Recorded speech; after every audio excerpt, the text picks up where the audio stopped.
So I thought I'd start with a bit of a business overview. So Rolls-Royce is a pretty well-known name, but you may not know exactly what we do. Just to be clear, my bit of the business doesn't do cars. In fact, Rolls-Royce doesn't do cars.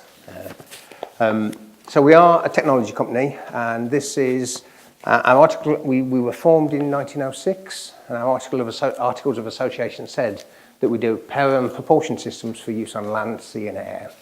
So if you're not quite sure what you're looking at there, that's a view from a gas turbine engine from the rear. So you can see the nozzle at the back, and you can see the cowl lifted up. So as you walk along the outside of an aircraft and you see the logo on the side, that's on the cowl. So that's one of our assembly facilities. We're structured into three business units along those lines. So we have civil aerospace, which is by far the biggest portion of the business. Defence is also aerospace, but also we do power systems for submarines. Power systems is largely diesels, and we do large diesel engines for things like some of the very large Caterpillar machines, also for trains, and we also have a civil nuclear business in that area. Of those systems, we do original equipment and services has grown and is now more than 50% of our business. So we've got a big part of our revenue from services, and I'll touch on a little bit on how we use data analytics in that later slide. So in terms of the business, so we do pride ourselves in being one of the preeminent engineering companies in the world, and engineering excellence is at the heart of pretty much everything we do. So we have a large number of engineers. So we've got 50,000 employees across 50 countries. Over a third of those are engineers of all different guises. We've also got a very active apprenticeship scheme in all the countries that we operate. And within the UK, we're one of the biggest recruiters of apprentices. We've got one of the biggest apprenticeship schemes, and they are highly sought after. It's almost as difficult to get an apprenticeship as it is to get into university. They are highly sought after. I'll spend a little bit of time. I've gone too far. So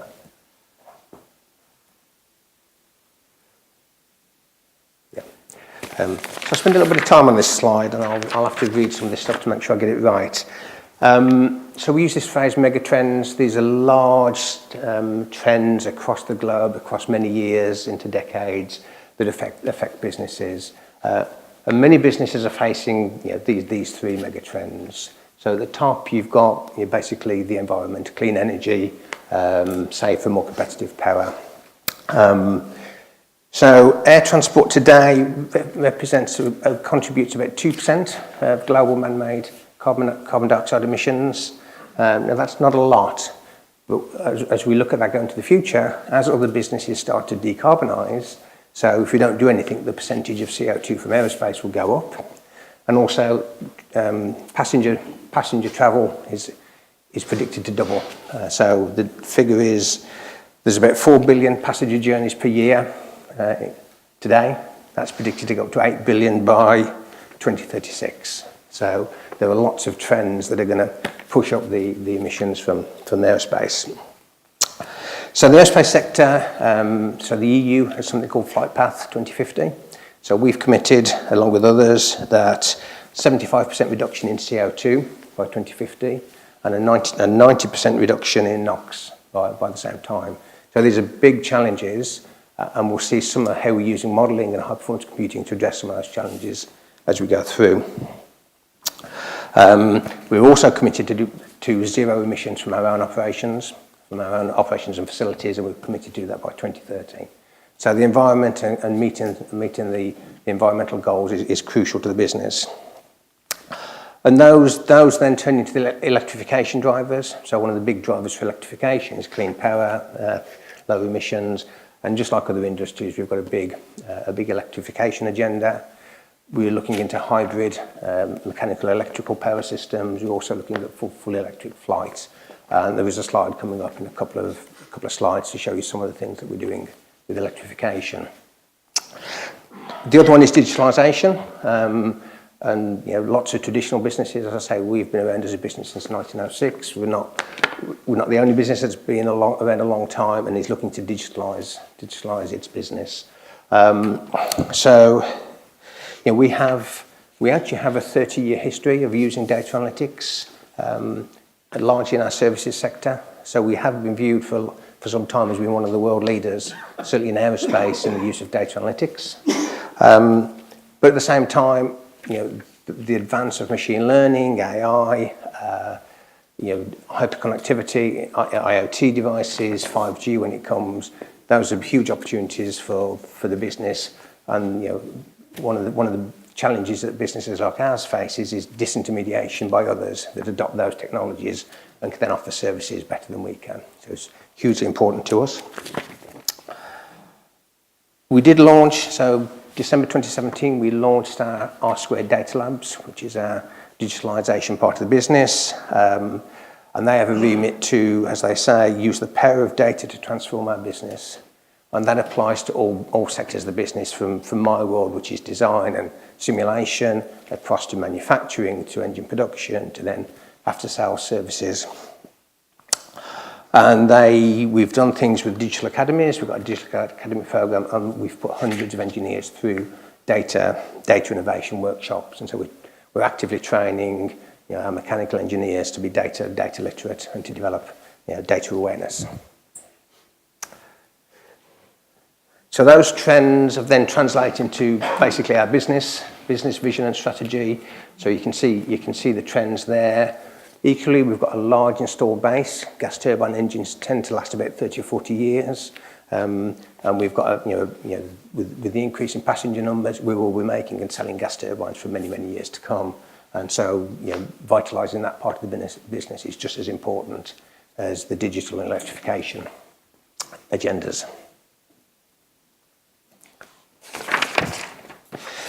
So with that vision and strategy, clearly we spend a lot of money on innovation, research and innovation.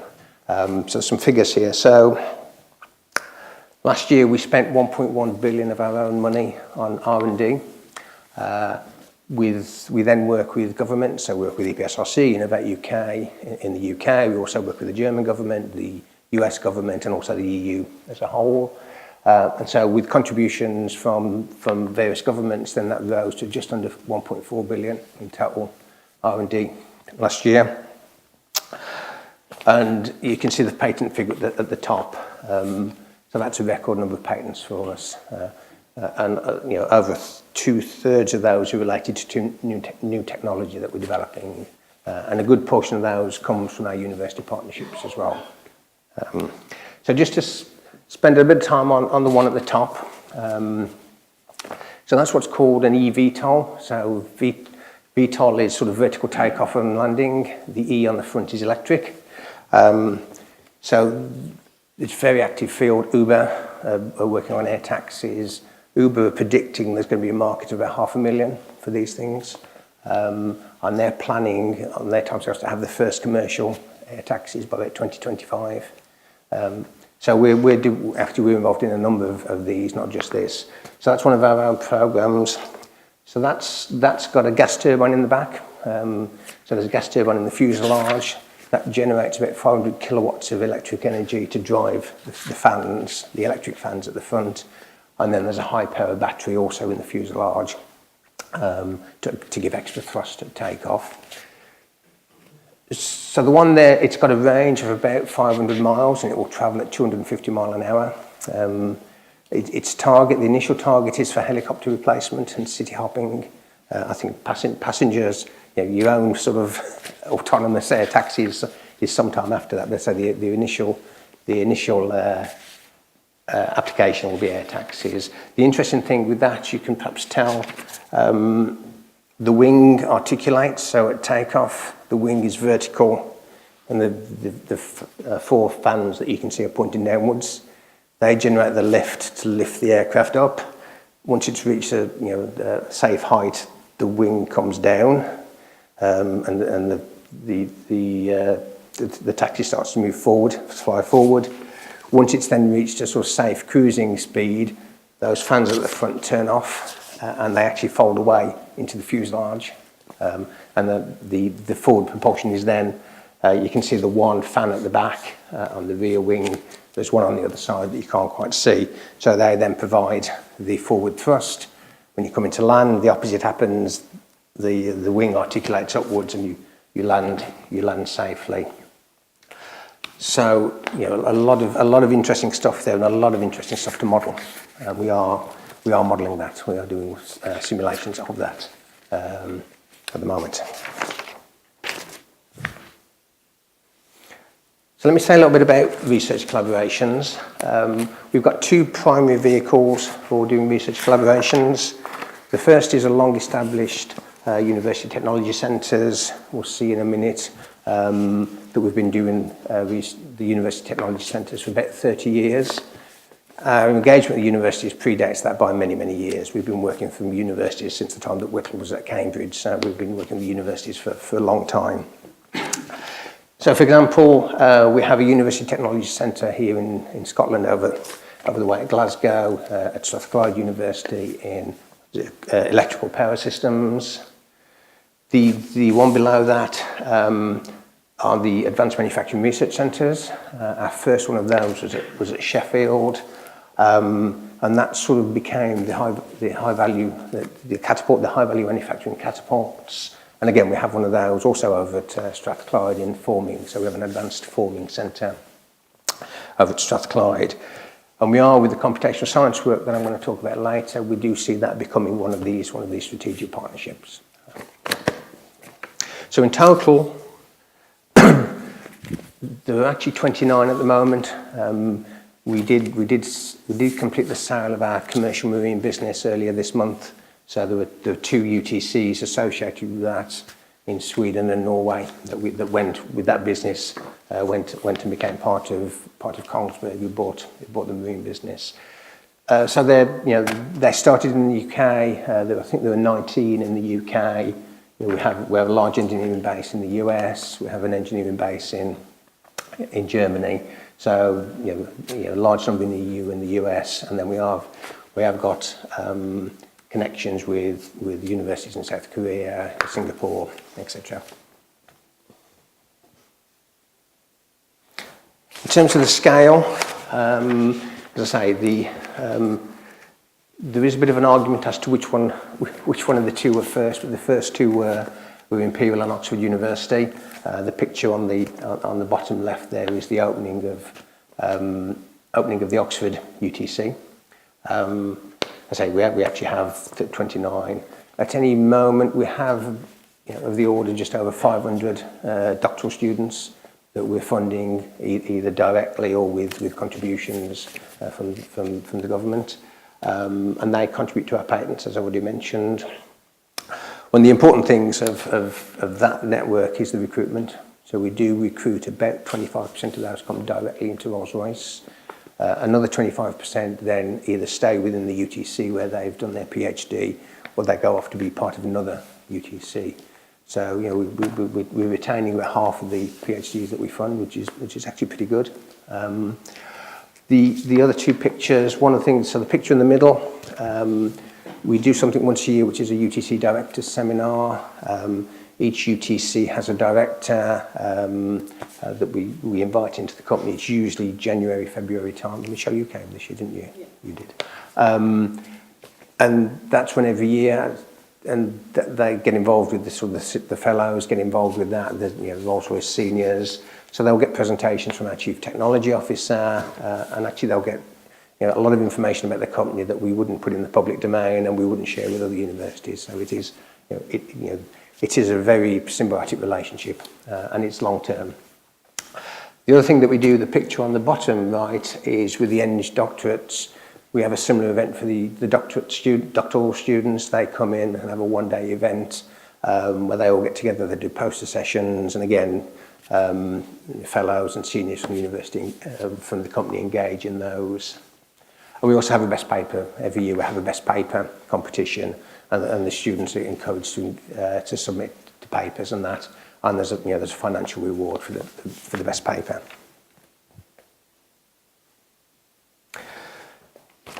So thinking more about the computational science side of things, this is a slide I've used for some years. One of the things that we're trying to do with the HPC is scaling and do bigger and better problems. And the model we're trying to get to is trying to work out what sort of simulations that we want to do 3 to 5 years in the future. So, for example, the eVTOL would have been something like that. And we'll see later some of the ambitions that we have. That often drives to much bigger meshes, much bigger problems, more difficult problems that actually we can't run on our in-house systems. And that's partly because those systems are there for production design, and therefore the availability of that system is limited for research work. But also, business can't justify buying an Archer at the so we've worked with EPSRC, with EPCC to try and implement this model. So we work backwards and say these are the cases that we want to run in the future, generate what we call the breakthrough cases, and we start off by scaling. So we've got to be able to run the code, scale the code so that it run. And often, when you first try and run these big problems, the cases you've never run before, the code just fails just because you've never tried to do that before. You get the code to run, you try and get it to run more efficiently, you get it to scale, so you can get turnaround in a reasonable time, and then you can move on to the physical science, research and innovation.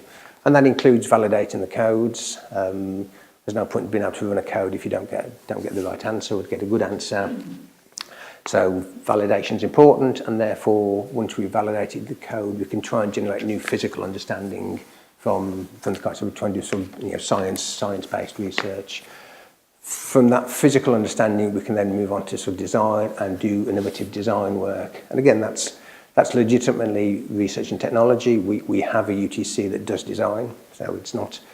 Don't think of design as just being something that companies do as part of designing products. And some of that design work is about design processes as well as design concepts. And then at that point, that becomes a production capability. The interesting thing from an economic point of view in that model is an Archer bought today, as I said, it's hard for business to justify buying a computer of that scale. In the sort of 3-4 years that it's taken for us to get to that, the cost of Archer has dropped, half, maybe more, and therefore, these things become affordable to business. And we'll see later, what we've then done is we've done 2-3 years worth of software development in advance of the machine being available, and we can get much more immediate impact on the business. And I said, because our in-house machines are governed by production design, what would have taken, what took 2 years on something like Archer would take even longer on our own systems, just because you don't have the access and you can't prioritise the research and technology developments.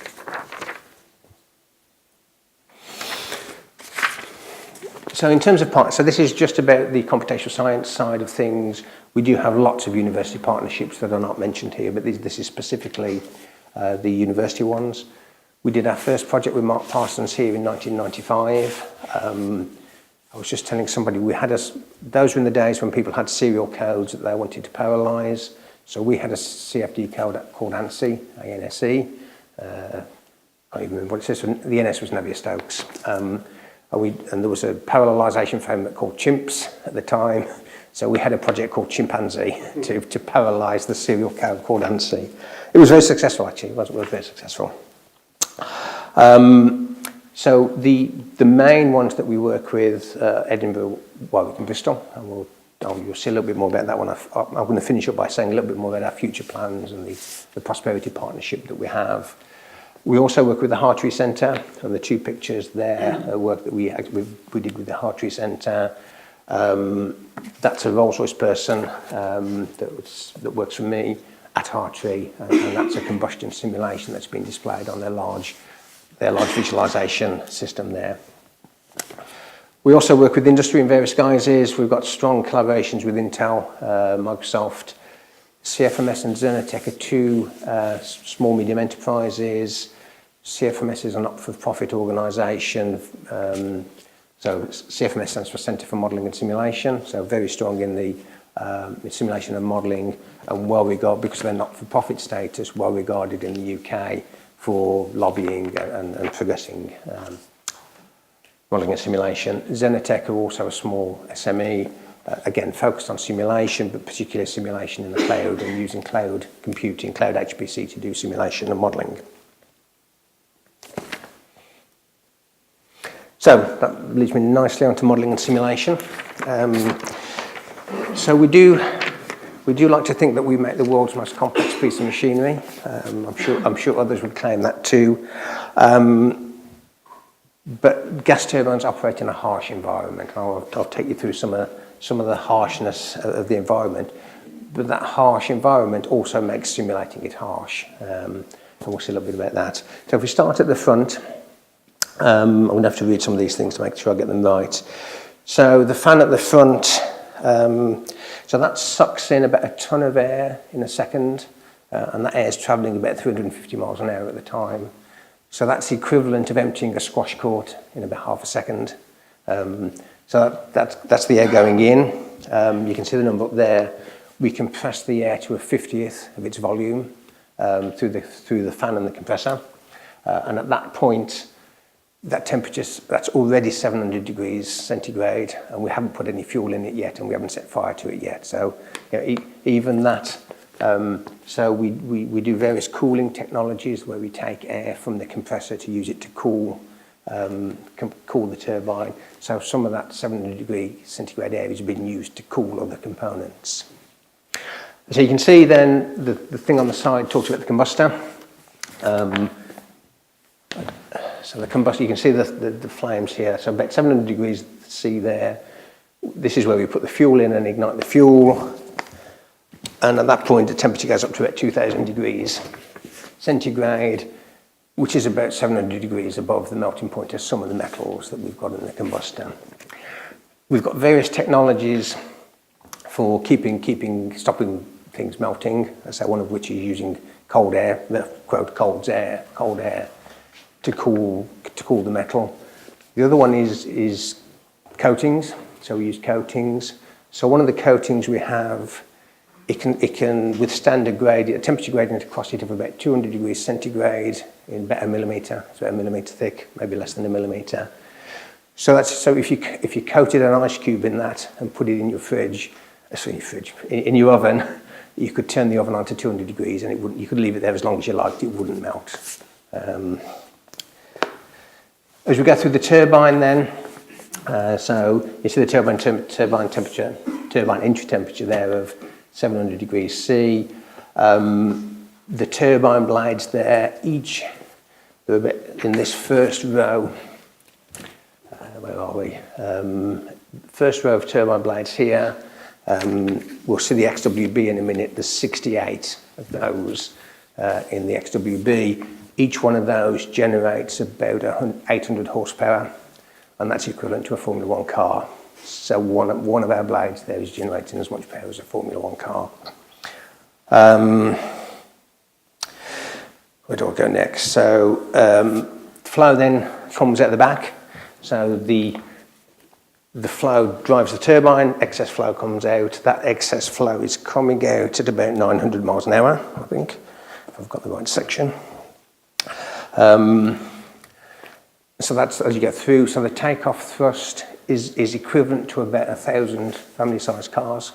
And then the last one, we have various certification requirements for the engine. So in order to fly, we have to pass various things. I'll talk about another one later. But the one I was going to mention is engine's got to be able to start from between minus 60 degrees and plus 40 degrees. So we have tests where we actually freeze the engine down to minus 60 degrees. And I think it has to start within 90 seconds. And that's completely frozen. All the fuel pipes, everything is frozen. So what does that mean for customers, our customers, airlines, airframers, and you as passengers, or me as passengers as well? So the XWB at the moment it's been out a while. It is still the world's most efficient large aero engine, and relative to the original Trents, it's about 15% more fuel efficient. And the important number there really is that from an airline's point of view, that's saying per aircraft per year, that's worth £2.9 million in operating costs.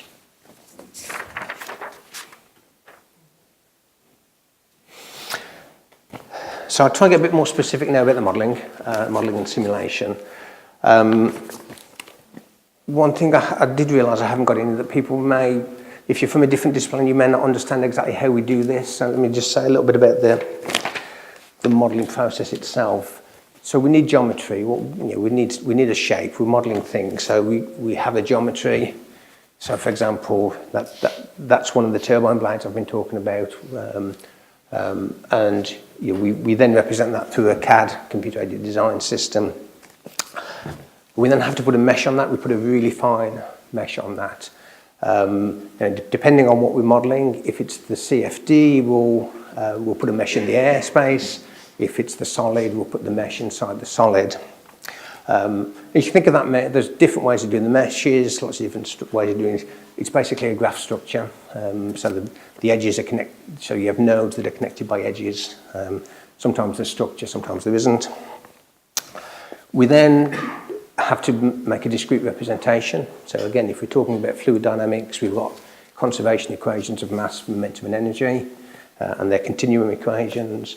So we then use basically Taylor series to express that as a discrete set of equations.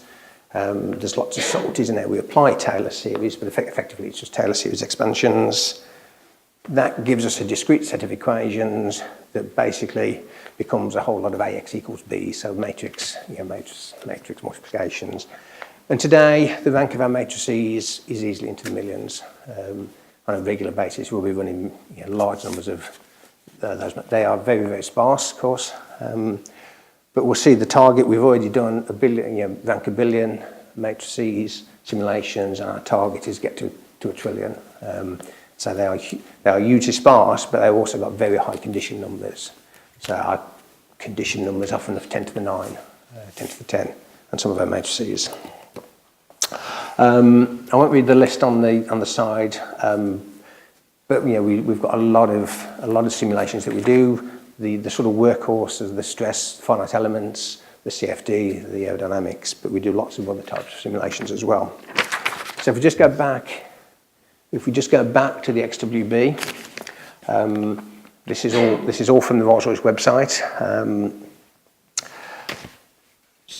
So you can see the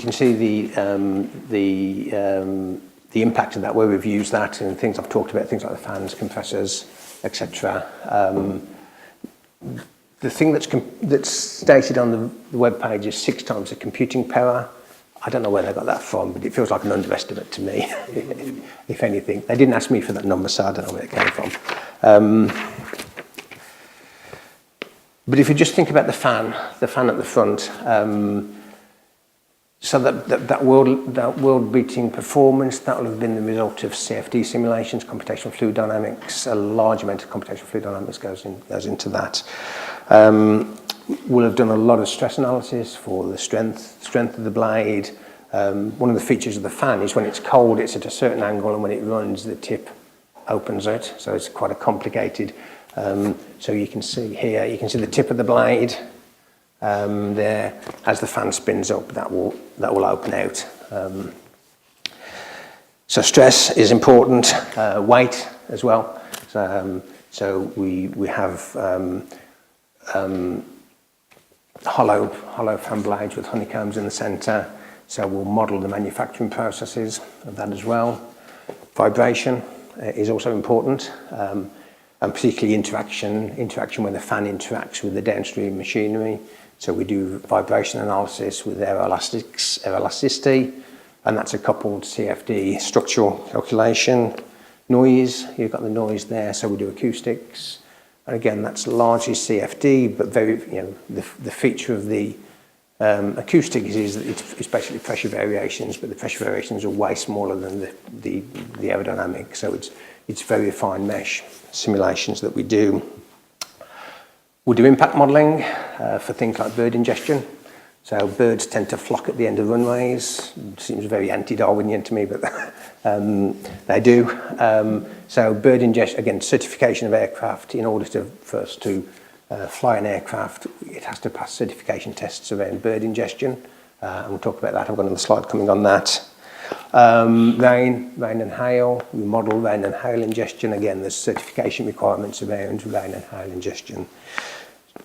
So the fan is a good example of where just everything is modelled pretty much. And that goes through the other components I've not talked about. that's pretty much the same. We model virtually everything. So I've got a couple of very specific examples. So you might not realise what this picture is. So this is an aerofoil here. This is the leading edge of the aerofoil. So the flow is coming from left to right, hitting the aerofoil. The trailing edge is somewhere in here, and the flow goes out there. And these contours, think of these contours as just showing turbulence. They're actually vorticity contours, but they're just an indication of where the flow is turbulent. And we have two models. One model that we've called the baseline geometry, which are these blue results. We've got measured and computed, so if the simulation were perfectly accurate, it would drop onto the dotted line. Now this is a more faithful representation of what's actually happening in the engine. So you can see we've got quite a complicated cavity system here. There is air. It's not a closed cavity. There is air that leaks through here. A small amount of air leaks through, which you can sort of see coming in here. We try and make this a sort of aerodynamic shape, this ramp, but fundamentally this air comes in and it disrupts the incoming flow. So that flow is disrupted by the air coming in. And you can see here it's much better behaved, much less turbulent. And as you can see, and so not surprisingly, when you do something that's closer to reality, you get a better answer. But this, in terms of aerofoils, we've been modelling aerofoils for years and years. We can mesh aerofoils in 30 seconds, and we do lots and lots of aerofoil simulations. This is a much more complicated thing to model. So, and the sort of message here is, high fidelity simulation isn't just about how good your solver is. There's lots of other things that drive fidelity. So you've got to have a good geometry, and geometries are complicated. So the more complicated your geometry, the more complicated your meshing structure and mesh resolution. So we almost end up with as many mesh nodes in this region as we do in the rest, just because of its a complicated shape. So that's complicated. That then makes your matrix likely to have an even bigger condition number to make your solver even less stable. You've got more complicated physics. Clearly, there's turbulence going on in both of these, but you're much more reliant on how good your turbulence model is in simulations like this than that. So your physics is better. That generally means you tend to do more iterations to get it to converge. So everything is making it bigger, and that means better computers. And this is one of the things that's driving our future strategy of, you make things better, you do more faithful modelling, and you get better answers. And I've been at Rolls-Royce for over 30 years, and I've seen that several times over. That the more sophisticated you make the modelling, and the more faithfully you represent reality, the better the solution gets. And you don't stop. Just because you've got one there that hits the line, you don't stop. You can always make it better. So this is another specific example. So this is a compressor that we talked about earlier when we talked about the 50-to-1 compression ratio. In this case, the flow is going in here. You're perhaps more able to recognise these as blades, so you can see the aerofoil, the outline of the aerofoil at the top there. Again, this is the leading edge, this is the trailing edge. And what a compressor is, basically it's alternating rotors, so that blade rotates, that's stationary. What that's shown, that's where it would be attached to the casing. So rotor stator, and so on through the machine. And so the rotors move relative to the stators. So that's quite a complicated flow. You'd think it is fundamentally unsteady, but actually we do pretty well with steady state modelling. So when we do steady state modelling, we basically time average. So we're looking for a time average solution. And what that effectively means is, because the rotors are moving around an annulus, the time averaging is effectively circumferential averaging, or averaging in theta. So what that means is, steady state, the flow through every blade looks the same. So therefore, you only need to model one of these passages to do a steady state simulation. So in that case, where we've got four rotors, 4 stators, we could do the steady state calculation with just one of each, so 8 in total.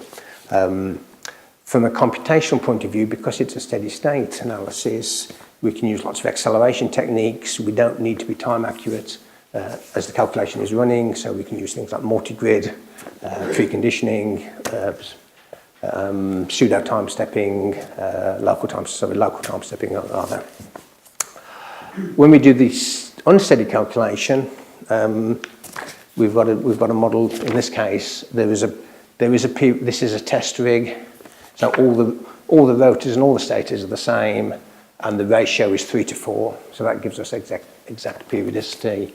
So that's 7 times 4, that's 28 blade rows in total. So there's a bit of sort of weak scaling because you've just got more blades to model, but now it's a unsteady calculation, so you've got to be time accurate. You can use things like multi-grid and a sort of dual time stepping. So you take an outer time step, which is time accurate, and then you can do inner iterations to make small increments to reach that time step, and they don't need to be time accurate.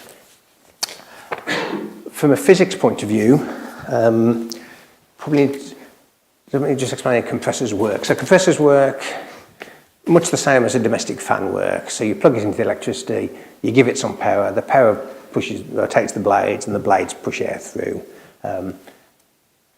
Under normal circumstances, air likes to go from high pressure to low pressure, but with the fan going round, you're making it go in the opposite direction.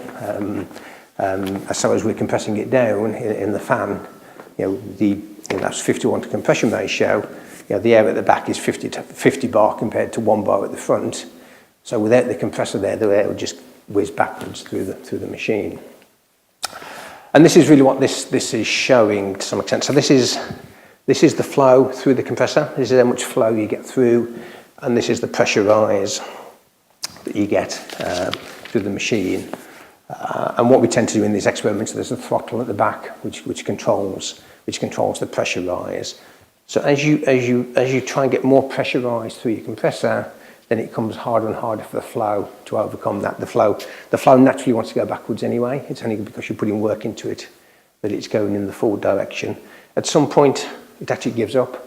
You can't reach a certain pressure rise. The flow actually stalls, and the flow will go backwards through the machine. It's very analogous to a wing stalling. So if you've ever been flying and all of a sudden you lose lift and the wings have stalled, it's a very similar phenomenon. Basically, you're asking each individual airfoil to do a certain amount of lift that it can no longer do. So the steady state calculations are surprisingly good once you're in a well-defined region of the flow. So where boundary layers are attached, there's not a lot of turbulence, then the steady state model is good, and that's our workhorse. We do loads of those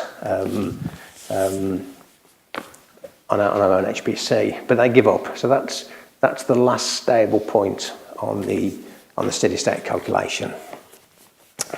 The unsteady calculation, because now it's a more faithful model of the physics, because it's actually trying to resolve the unsteadiness, goes further. It's not perfect, but it's certainly much better. And in terms of predicting the stability boundary, then it certainly is better. And I think in most simulations, predicting stability boundaries is really very hard. But again, you've got a factor here that's driving us to 28 blade rows instead of 8, an unsteady simulation instead of a steady state solution, and all of that is pushing the compute requirements, the simulation requirements to become bigger.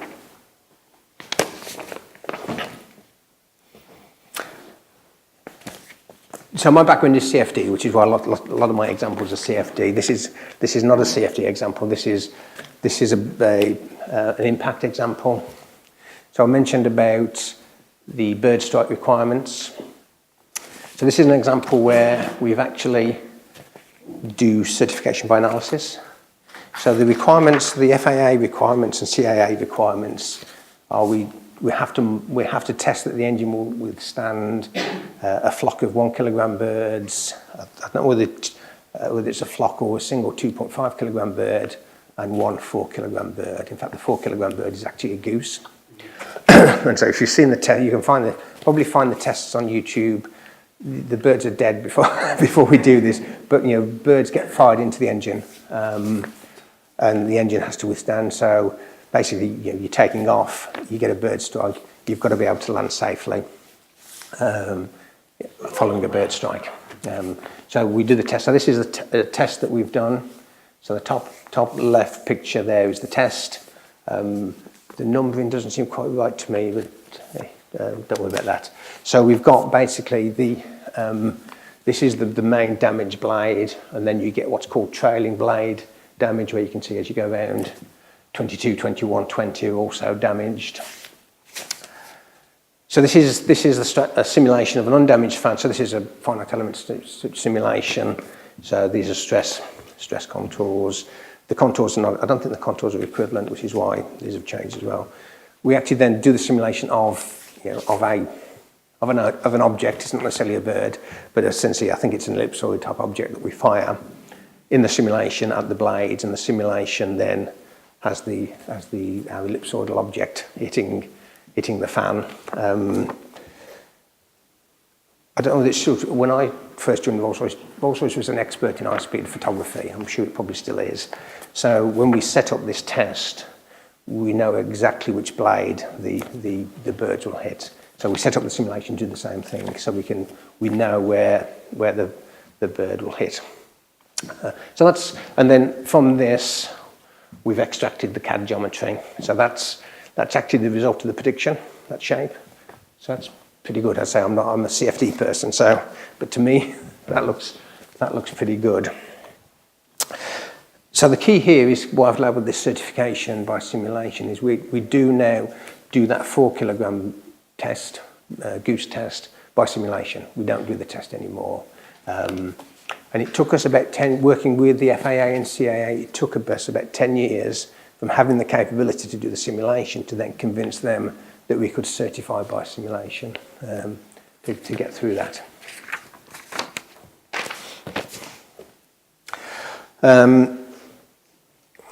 This is the Harrier. So this is a simulation of something called hot gas ingestion.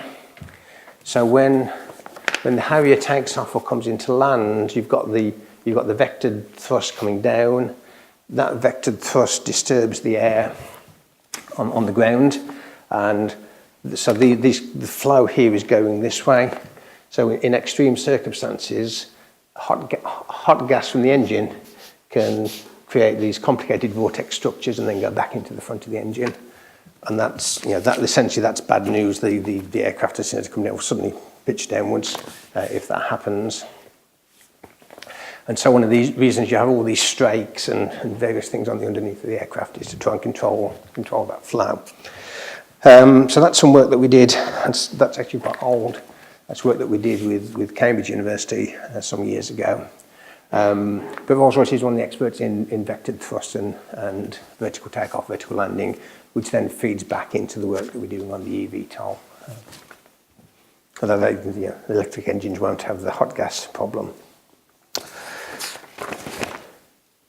So let me say a bit more then about the high performance computing. So this is a different blade, but it's just illustrating the fact that we have rotors and stators. So one thing that makes these complicated is we have a mesh. There's a mesh on the stator that doesn't move. There's a mesh on the rotor. The mesh on the rotor moves with the rotor. So what we have is an interface plane between them. So every time we do a time step, that interface that rotates, the interface, the connectivity of that interface plane needs to be updated, and that's generally a distributed search against distributed data. So all of this is parallelized and sent off to different partitions. So it's domain partitioning that we use. Each partition sent off to a different core, and so we have this dynamic topology going on that makes parallelism really hard. And it also again, one of the drivers that we see, I've talked about why the steady state calculations only use a single passage. So we see this sort of, as we move to real machines with real unsteady calculations, we've got the weak scaling because we're now doing order of 1,000 blades instead of order of 10. We're doing tiny time steps for time accuracy, which is a weak scaling problem. And in order to do that, we're seeing sort of, in terms of core hours, 50,000 times increase in the number of computing power we need. And we've made some progress on this, and this is work that we did on Archer with the support of EPSRC and with EPCC.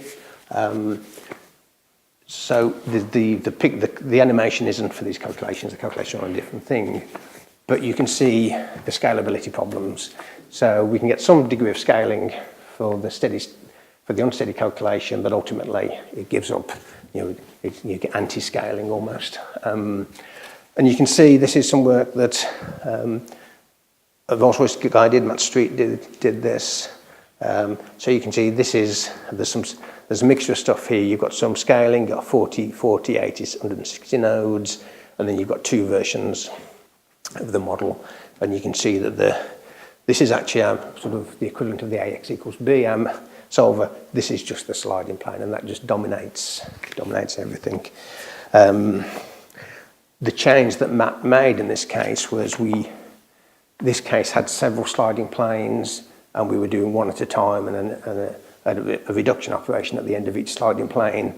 What Matt did was just sort of save all those up and do one reduction at the end. So instead of doing several reductions with a small amount of data, we did one reduction at the end of a large amount of data. So I've just noticed the time, I will speed up. There's actually not much to say about this one. This is just the largest calculation that we've ever done. So this is a 2 billion cell calculation that we ran on Archer. Again, a lot of effort to build the model. So as well as the sort of simulation capability being sort of 3 to 5 years in the future, our ability to build these really big models is also stretching what we do. And just the last section. So our future ambitions.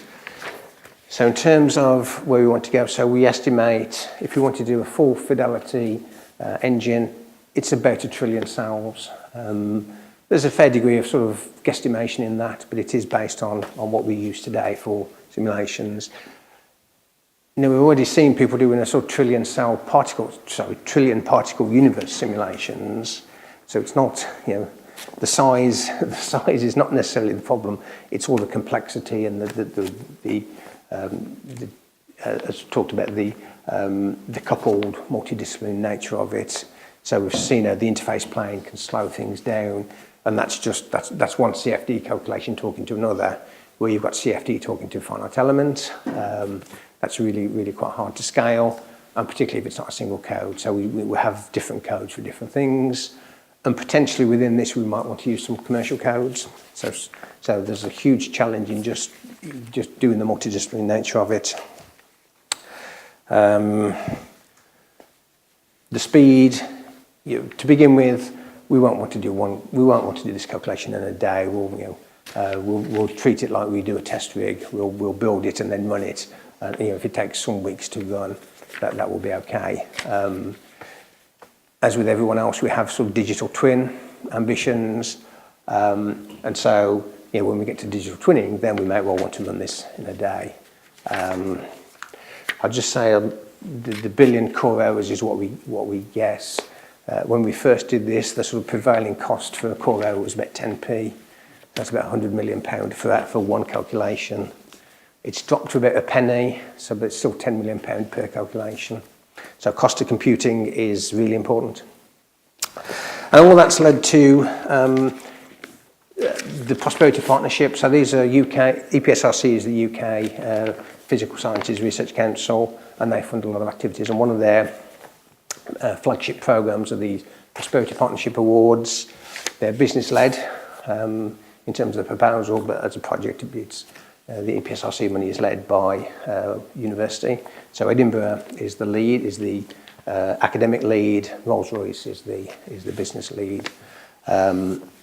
And it's a 5-year project. We launched last October, and it's unique in the things that we do with universities. We don't do anything like this anywhere else. So one of the keys is looking at the figure on the right. We're bringing together the physical and the computational sciences, and recognising computational science as a discipline in its own right. I just finished. So this is the last slide. I just wanted to include on this it's not just about scaling. So from a business point of view, cost of computing is important. If every calculation is going to cost us £10 million, we're not going to do very many of them, if any. But equally, the engineer's time is important. So it's not just about the time it takes to run on the computer. It's how long it takes the engineer to set up the calculation, how easy it is to put the job on the computer. Trust both in terms of the hardware that we're running on, and particularly where we're using third-party platforms, but actually trusting the solutions. And the research software engineers have the motto of better software, better science. I've sort of taken that, and we use sort of better software, better decisions. So trust in software is important. And then from platforms, software, some of our software lasts 30, 40 years. The software lasts way longer than the hardware does. And so trying to divorce the software from the systems and be system agnostic. So at that point, I will stop.